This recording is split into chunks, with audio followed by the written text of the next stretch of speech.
లేకపోతే వెనకబడటం కూడా లేదు.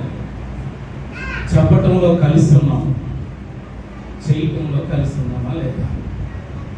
ఇక్కడ కలిసే ఉన్నాం, ఇక్కడ కలిసి ఉన్నామా లేదా? ఇక్కడ కలిసి ఉంటుంది దేనికి? నా బ్రదర్ కూడా తన మనసులో అది ఏముందో కానీ,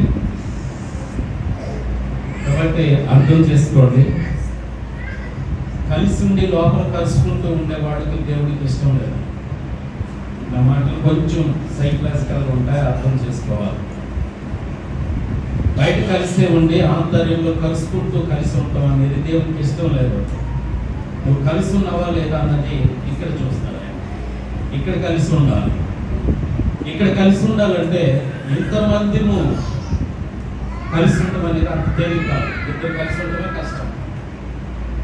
అవునంటారు కదండి, ఇద్దరికి ఒక వారంలో 2 కత్తులు, మన భాషలో చెప్తారు ఒక వారంలో 2 కత్తులు. అందుకే ఏ భార్య భర్తలో తిట్టుకోకుండా మా జీవితంలో 40-50 సంవత్సరాలు మేము అసలు తిట్టుకోలేదు అనేవాడు చేస్తారు ఏ భార్య భర్తలేదు. కాబట్టి సాధ్యం కాదు, ఎత్తలేదు. ఎత్తమన్నా నేను కూడా ఎత్తలేను, ఓపెన్గా మాట్లాడుకుంటాను. కాకపోతే అర్థం చేసుకోండి, అందరం ఎప్పుడు కలిసి ఉండగలుగుతామంటే అందరం ఆయన మనస్సు కలిగి ఉంటేనే కలిసి ఉండగలుగుతాం. అందరి మనసు ఆయన మనసు అయితే అప్పుడు ఒక్క మనసు అవుతుంది. ఇంతమందిగా ఉన్నా ఒక్క మనసే కలిగి ఉంటే తప్ప కలిసి ఉండటం సాధ్యం కాదు. కాబట్టి కలిసి ఉండటం బలం, కలిసి ఉండటం ఆరోగ్యం. అర్థం చేసుకోవాలి. కలిసి ఉండటం బలం, కలిసి ఉండటం భరోసా, కలిసి ఉండటం ఆరోగ్యం. కాబట్టి విడివిడిగా ఎప్పటికీ మనం